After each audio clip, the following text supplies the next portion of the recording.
네, 2025년 연예계에는 크고 작은 이슈들이 이어졌습니다. 예상치 못한 논란부터 가슴 아픈 소식까지 다사다난했던 한 해를 보냈는데요. 하재근 문화평론가와 함께 올 한 해 연예계를 돌아보겠습니다. 어서 오십시오. 안녕하세요. 네, 먼저 첫 소식으로 조금 전에 전해진 소식입니다. 배우 안성기 씨가 어제 병원 응급실에 이송됐다는 보도가 나왔는데 많이 위중한 상황인가요? 그러니까 안성기 씨가 어제 오후 4시께 자택에서 음식물을 섭취하다가 음식물이 목에 걸리면서 뭔가 일부 매체 보도에서는 뭐 심정지 상태까지 갔다는 얘기가 나왔거든요. 바로 이제 인근 병원의 응급실로 이송이 됐는데 거기에서 중환자실로 지금 가서 계신다고 그런 얘기가 나오고 있습니다. 네. 지금 나오고 있는 이야기가 위중하다는 이야기가 나오고 있어서 지금 정확히 어떤 상황인지는 좀 더 지켜봐야 될 것 같습니다. 네, 이런 가운데 서울영화센터에서 안성기 씨의 첫 회고전이 열리고 있다는 소식도 전해졌는데요. 예, 서울영화센터에서 안성기 씨의 회고전이 오늘까지 열리고 있거든요.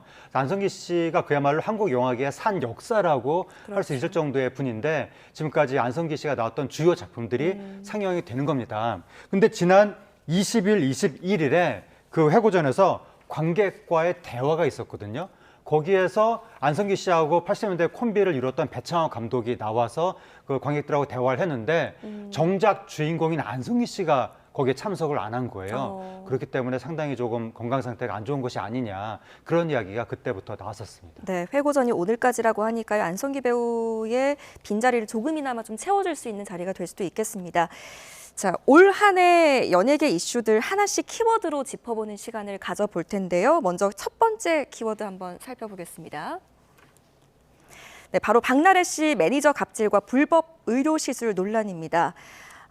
박나래 씨가 지금 현재 방송 활동을 중단을 했고 경찰은 박나래 씨와 관련한 7건의 수사 본격화할 것이다 이렇게 밝혔는데 어떤 혐의 받고 있습니까? 지금 박나래 씨 관련해서 여러 건들의 수사가 이루어지는 상황인데 뭐 의료법 위반 혐의라든가 특수상해, 대중문화산업법 위반, 명예훼손, 횡령 등등 뭐 정보통신망법 위반 이런 것들의 혐의가 박나래 씨한테 적용이 된 것이고 또 박나래 씨하고 분쟁을 벌이고 있는 박나래 씨의 전 매니저한테는 또 횡령 혐의 수사가 이루어질 것이거든요. 그래서 두 가지 갈래로 수사가 이루어질 것인데 지금 수사가 뭐 절차대로 진행되고 있다라는 말까지만 나와 있고 그거 이상의 다른 정보는 지금 나와 있지 않은 상황입니다. 네, 불법 시술 여파는 다른 연예인들에게까지 퍼졌는데 키 씨와 입 짧은 햇님도 불법 의료 시술의 논란에 휩싸이면서 활동을 중단한 상태입니다. 연예계의 일명 주사이모 논란 언제까지 그리고 어디까지 퍼질 것으로 전망하십니까?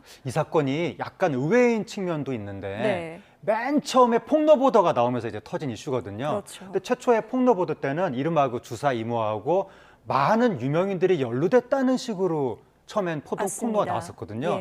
그래서 야 그럼 일파만파 퍼져나갈 것인가 했었는데 지금 연예인들 몇 명 이름 나오고 그다음부터는 좀 잠잠해진 측면이 있거든요.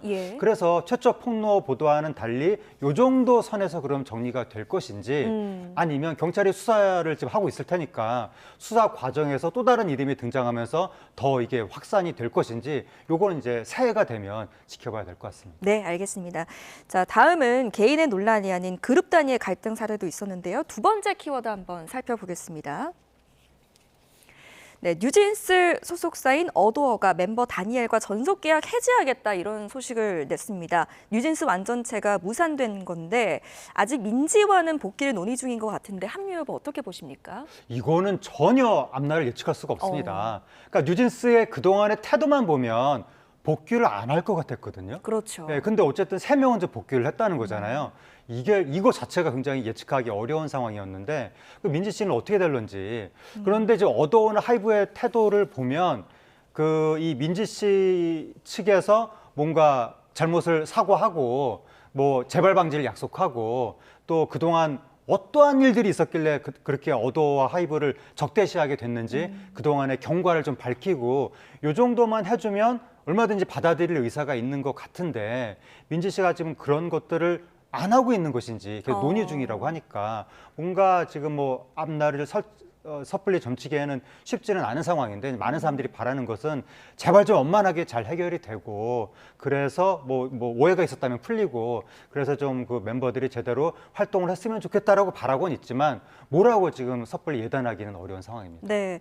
자, 지금 이런 상황 가운데서 법적 분쟁까지 이어지고 있거든요. 어도어에서 다니엘과 다니엘의 가족 그리고 민희진 전 대표에게 430억 원대 손해배상 청구 소송도 제기했습니다. 앞으로 어떻게 흘러갈 거라고 보십니까? 아주 이례적으로 멤버뿐만이 아니라 멤버의 가족한테도 책임을 묻겠다는 얘기가 나온 거예요. 예. 그래서 이게 어떠한 상황인지 지금 모르는데 앞으로 이제 그 법적 다툼이 들어갈 테니까 들어가면 거기에서 이제 입장이 나오겠죠. 뭐 다니엘 씨나 다니엘 씨의 가족이 이러이러한 잘못을 했기 때문에 우리가 책임을 묻는다라고 어도어 하이브 측에서는 주장을 할 것이고 또 이제 반대로 민희진 씨나 뭐 다니엘 씨 측에서는 또 어도어 하이브가 이러이러한 잘못을 했다라고 자신들의 입장을 또 주장하겠죠. 네. 그래서 그러한 주장들이 다 나오면 그거를 보고 이제 재판부가 판단을 하게 될 텐데 그러니까 아마 그 관련된 보도가 이제 사회가 되면 막 쏟아질 것 같습니다. 근데 이제 제가 궁금한 것은 그동안 그 민진 씨나 뉴진스 측에서는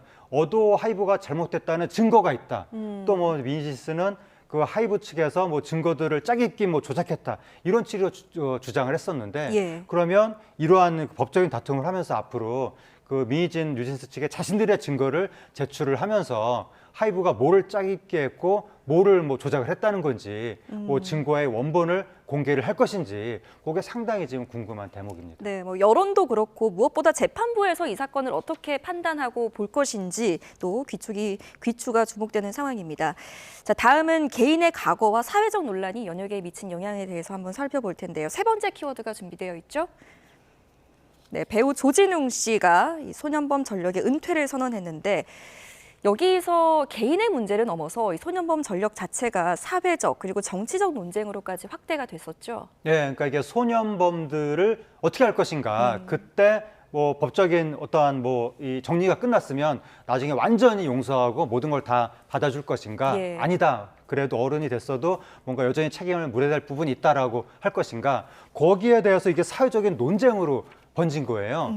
그리고 심지어는 또 이제 정치권에까지 가세하면서 정치권 논쟁까지 됐는데 한 가지 의아한 것은 조진웅 씨가 정확히 과거에 어떤 행위를 했는지 모르거든요. 그쵸. 그러니까 최초 폭로 보도가 나온 거 그 내용 그게 단데 그 폭로 보도의 내용이 좀 애매하게 돼 있거든요.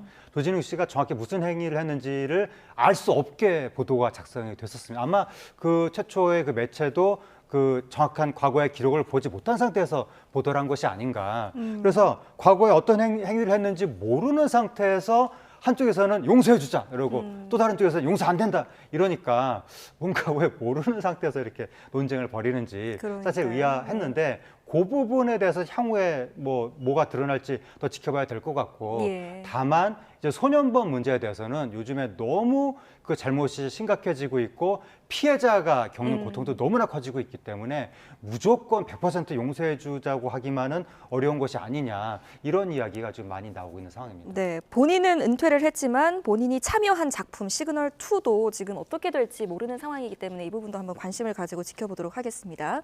다음은 네 번째 키워드 함께 살펴볼까요? 네, 한 해 동안 뜨겁게 달군 소식이라면 캐대헌 이야기 안 할 수가 없잖아요. 특히 뭐 영화는 안 봤더라도 노래는 한 번쯤 들어보셨을 텐데 미국 내에서 K-팝의 위상을 바꿔놓았다 이런 평가를 받고 있죠. 네, 그러니까 이제 K-팝이 미국 내에서 뭐 앨범도 많이 팔리고 그랬지만 아무래도 일부의 비주류의 그들이 좋아하는 음악이다라는 인식이 있었는데 K-팝 데몬 헌터스를 통해서 그 일반적인 미국인들, K-팝한테 관심이 없었던 일반적인 미국인들한테까지 K-팝이 퍼져나가는 것이 아니냐 이런 지금 그 지적이 나오고 있는 것이고 미국의 월스트리트 저널에서 K-팝 데모노터스의 대성공이 K-팝 인기 확산에 일조하고 있다 이런 식으로 보도를 할 정도로 네. 최근에 K-팝을 새롭게 듣게 된 미국인들 중에 40%가 캐대헌을 보고 K-팝을 듣게 됐다 이렇게 말을 할 정도니까 이 대단하네요. K-팝 데모노터스가 우리나라 영화가 아니거든요. 예. 미국 영화거든요, 사실은. 그렇죠. 근데 이 미국 영화 덕분에 우리나라 한류와 K-팝이 굉장한 수혜를 보고 있는 상황이고 한국을 찾는 관광객까지 많이 는 거예요. 지금 우리나라 찾는 관광객이 최대가 2019년에 1,750만 명이었는데 올해 1,850만 명이 됐습니다. 그 사상 최대치를 그러네요. 경신했는데 네. 지금 1,850만 번째 한국을 찾는 관광객을 상대로 기념 행사를 했는데 그분한테 딱 한국이 어딜 가고 싶냐고 물어봤더니 K-팝 데몬 헌터스에 나온 장소에 가고 싶다. 이런 말을 할 정도로 지금 K-팝 데몬 헌터스 덕분에 우리나라가 여러모로 덕을 보고 있는 것 같습니다. 네, 물 들어올 때 노젓는다고 이 데몬 헌터스 후속편 계약이 또 체결됐다고 하니까 이 부분도 관심 가지고 지켜보도록 하겠습니다. 다음 키워드 한번 보여주실까요? 이 백정원 씨가 자신이 운영하는 더본 코리아 논란에 방송 활동 중단을 선언한 지 6개월 만에 빠른 컴백을 선택했습니다. 여론은 어떻게 보이고 있나요? 아무래도 요즘에 그 연예계 인사, 백종원 씨가 물론 연예인은 아니지만 이제 연예 프로그램 나왔으니까 그 연예계 인사들이 무리를 빚고 이제 복귀하는 것에 대해서 네티즌들의 시각이 안 좋긴 하거든요. 그렇죠. 그러니까 여론이 좋지는 않은데 다만 백종원 씨의 복귀가 백종원 씨를 타이틀로 내걸고 막 화려하게 주인공이 돼서 복귀한 것이 아니라 그 기존의 다른 프로그램에 나가기로 돼 있던 것이 백종원 씨 논란으로 인해서 그 프로그램이 사장되면 안 되니까 어쩔 수 없이 그 프로그램이 방영되는 한에서 그냥 백종원 씨의 맡은 역할만 했다. 뭐 간판은 아니고 이런 정도 느낌이라서 거기에 대해서 프로그램이 망할 수는 없으니까 그런 부분에 예. 대해서는 네티즌들도 지금 이해를 해주는 것 같은 그런 상황으로 가고 있습니다. 네, 자 다음 키워드 한번 살펴보겠습니다. 올해는 배우 이순재 씨 그리고 개그맨 전유성 씨, 가수 송대관 씨 등 연예계의 큰 별들이 별세하는 또 마음 아픈 소식들도 있었습니다. 그렇죠? 그렇습니다. 그러니까 이 우리나라가 지금 2025년 정도 되니까 60년대, 70년대, 80년대 요때 그 한국 대중문화계를 대표했던 분들이 이제 연세가 드시면서 지금 한 분, 두 분 이제 돌아가시는 그런 상황이 됐는데 올해 특히 뭐 그 이순재 씨, 전유성 씨, 뭐 송대관 씨 이런 분들이 돌아가시니까 뭔가 한 시대가 이렇게 막을 내리는 것 같은 그런 느낌이 들면서 많은 분들이 조금 좀 안타까워했었고 또 뭐 이순재 씨, 전유성 씨 같은 경우에는 돌아가시고 나서 계속해서 미담이 나오는 거예요. 예. 생전에 이분들이 여러 가지 모범적인 활동을 했고 뭐 후배들을 많이 챙겼다. 또 얼마나 열정적으로 그 이 연기와 뭐 코미디에 임했는지 이런 것들이 계속 알려지면서 굉장히 또 많은 후배들한테 귀감이 됐고 네티즌들도 거기에 대해서 더 안타까워했다 이런 얘기가 나오면서 이러한 어르신들의 존재가 그동안 한국 연예계를 뭐 뒷받침해왔구나 이런 게 다시금 재인식된 그런 한 해였습니다. 네, 올 한 해를 돌아보니 정말 많은 소식들 다사다난했던 연예계가 아니었나라는 생각이 듭니다. 오늘 여기까지 듣겠습니다. 지금까지 하재근 문화평론가와 함께했습니다. 잘 들었습니다. 감사합니다.